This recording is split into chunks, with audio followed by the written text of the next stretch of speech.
नमस्कार किसान भाइयों। मैं आपका डॉक्टर फार्मर क्रॉप आपके बीच में एक बार फिर एक अच्छी वीडियो लेके आया हूँ। हम आज बात करेंगे इफ़को की नैनो यूरिया। इफ़को की नैनो यूरिया काफ़ी कंट्रोवर्सी में चल रही थी काफ़ी दिनों से। गवर्नमेंट ऑफ डिपार्टमेंट ने पहले तो काफ़ी नोटिस निकाले थे कि नैनो यूरिया के साथ में यूरिया के बैग के साथ में नैनो यूरिया कैसे नहीं थोप सकते, ये नहीं कर सकते, वो नहीं कर सकते, काफ़ी नोटिस आए थे। किसानों को यूज़ का बारे में पता नहीं था। तो उसके बाद में धीरे धीरे फिर काफ़ी रेगुलेशन टाइम चल रहा था इस दिनों नैनो यूरिया का, जैसे यूरिया का चला था उस टाइम 1900 हरित क्रांति के समय, उसी टाइम अभी वैसे ही इसका एक रेवोल्यूशनरी टाइम चल रहा था, क्रांतिकारी टाइम चल रहा था। इसको यूज़ करवाने के तरीके बहुत बड़ा।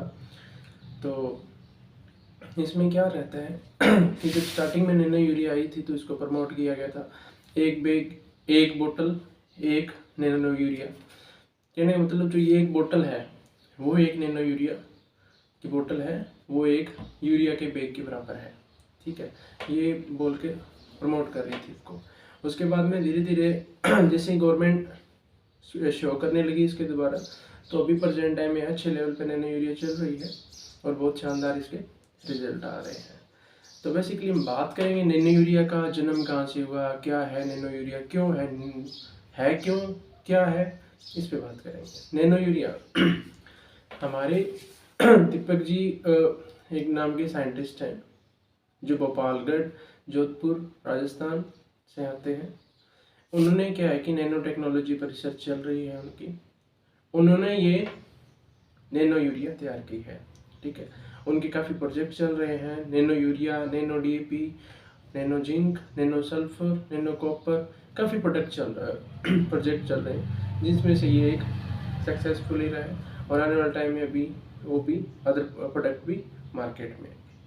ये क्या है कि जैसे जैसे धीरे धीरे यूरिया की खपत बढ़ती गई, उत्पादन ज़्यादा डिमांडेबल होता गया, प्रोडक्शन हाई चाहिए, और ज़्यादा यूरिया यूज़ करने से जो ज़मीनें बंजर हो रही थी उन ज़मीनों को बचाने के लिए गवर्नमेंट ने एक कदम उठाया था, अहम कदम है ये गवर्नमेंट का, जिससे क्या है कि आप ज़मीन में ना डाल के अपना सीधा स्प्रे करवा सकते हो इसका।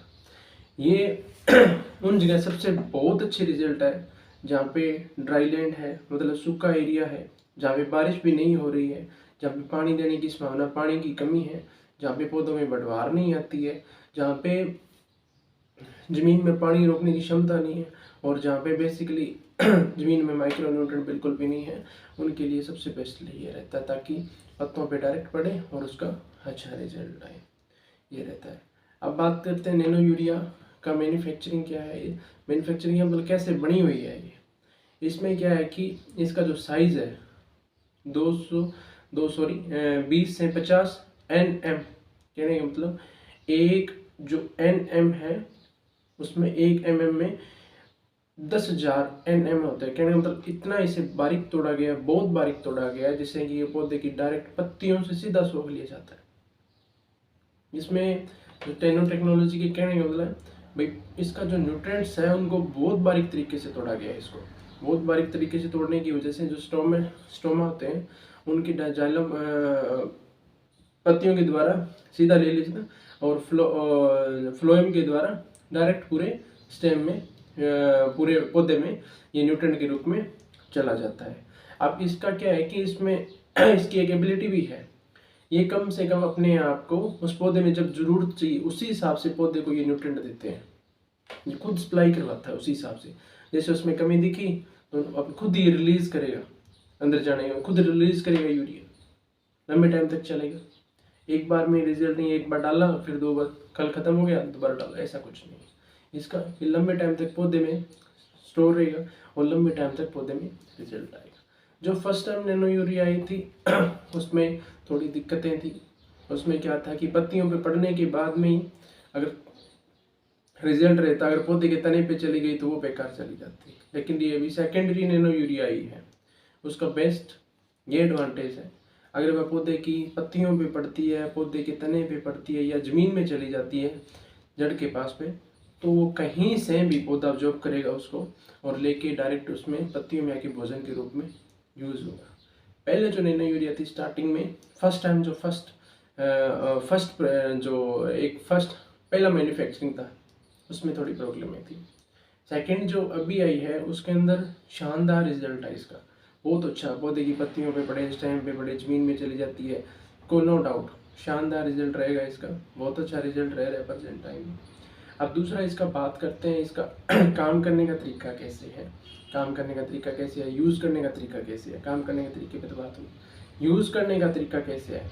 इसको क्या है कि जो कोई भी फसल जिसमें लेगिमेंट्स क्रॉप है, जिनकी पौधे की जड़ों में गांठें पाई जाती है, उनमें बेसिकली हम 2 ml इसको यूज़ करवाते हैं पर लीटर के पानी।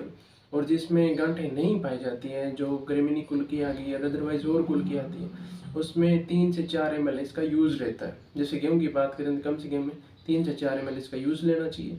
अगर मूंग में बात करें, मूंग में गांठें पाई जाती है तो मूंग की बात करें तो वैसे ही उसमें 2 ml लेना चाहिए। वो आपके अदर एरिया, जो आपका एरिया है वहाँ पे कौन कौन सी क्रॉप, उसी पे डिपेंडेबल करता है कि उसमें कैसा क्या रहता है।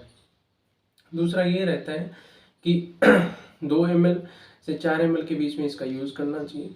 जब क्रॉप अपनी हो जाए 35 दिन की समथिंग, बुआई से 35 दिन की हो जाए, तब 30 से 35 दिन, तब एक पहला स्प्रे निकलता है नैनो यूरिया का। और उसके बाद में उसके 20 या 25 दिन के गैप के बाद में एक स्प्रे होने था। कम से कम वो फसल पे डिपेंड करता है कौन सी फसल आपके लिए, तो कम से कम उसमें कई बार 30 दिन भी निकाल सकते हो आप। 35 दिन के स्प्रे के बाद में दूसरा स्प्रे है जो 25 या 30 दिन के बाद में एक स्प्रे और निकलवा दो। ये इसका 2 बार स्प्रे करने से अच्छा रिजल्ट मिलता है। और हैवी क्रॉप्स जैसे शुगर केन है या अदरवाइज हो रहा है, तो उनमें इसके अलग अलग टाइम पे स्प्रे होते हैं। अब बात करते हैं जो प्लांटेशन क्रॉप है, जो पौधरोपण वाली फसलें हैं, उसमें कैसे करें भाई। उसमें तो बुआई के 35 दिन बाद में करें तो उसमें ये रहता है कि अपने आज पौध लगाई है तो उसके 20 दिन के बाद में आप उस पर एक फोलियर एप्लीकेशन कर सकते हो। अच्छा पत्तों पे पड़ना चाहिए और अच्छा उसका रिजल्ट आएगा। ठीक है, दूसरा ये हो गया प्लांटेशन क्रॉप का या अदर क्रॉप का, ये हो गया। अब इसमें ये रहता है यही सेमी प्लांटेशन क्रॉप में रहेगा कि आप 20 दिन के बाद में पहला स्प्रे कर रहे हो, ठीक है, उसके बाद में कम से कम 20-25 दिन के बाद में फिर सेकेंडरी स्प्रे कर दो। प्लांटेशन क्रॉप में जो भी लगा रहे हो, वेजिटेबल में प्लांट हो गई या टमाटर, अना, बैंगन वगैरह जो भी है, अदरवाइज क्रॉप जो एक जगह से उखाड़ के दूसरी जगह लगाई जाती है, उनमें आप 20 से 25 दिन में पहला स्प्रे कर सकते हो। ये तो बात होगी नैनो यूरिया के अभी यूज़ की, कैसे यूज़ करना है। अभी इसकी बात करते हैं रेट की। फर्स्ट ऑफ गवर्नमेंट ने क्या है कि इसका 240 रुपये इफ़को ने है जो 240 रुपये रेट निकाला था, ठीक है। 240 के बाद में धीरे धीरे करते हैं अभी पिछले दिनों ही इसका जो रेट है 225 कर दिया है। आधा लीटर की बोतल है 225 रुपये में भी इफ़को की प्रेजेंट टाइम में नैनो यूरिया मिल रही है, ठीक है। इसमें जैसे कि मिल रही है, इसमें जैसे आप इसका यूज़ कोई भी इंसेक्टिसाइड के साथ में करवा सकते हो, कोई भी फंजीसाइड के साथ में करवा सकते हो, कोई भी दिक्कत नहीं रहेगी। इसके दोनों मिक्स करके आराम से अच्छे तरीके से यूज़ करवा सकते हो और इसका शानदार रिजल्ट रहेगा, ठीक है। और अभी धीरे धीरे इफ़को का काम चल रहा है अदर प्रोडक्टों पे। और इसके रिगार्डिंग अगर आपको कोई भी इसमें अगर समझ में नहीं आ रही हो नैनो यूरिया के, कोई भी इसका क्वेश्चन रह गया हो मेरे बताने से, तो आप कमेंट में कमेंट करके हमें बता सकते हैं, हम उसकी जानकारी देंगे। और हमारी हेल्पलाइन नंबर हम इसमें डाल देंगे वीडियो में, तो इस पर भी आप कॉल करके हमसे पता कर सकते हो कि हम कैसे इसका यूज़ करें, ठीक है।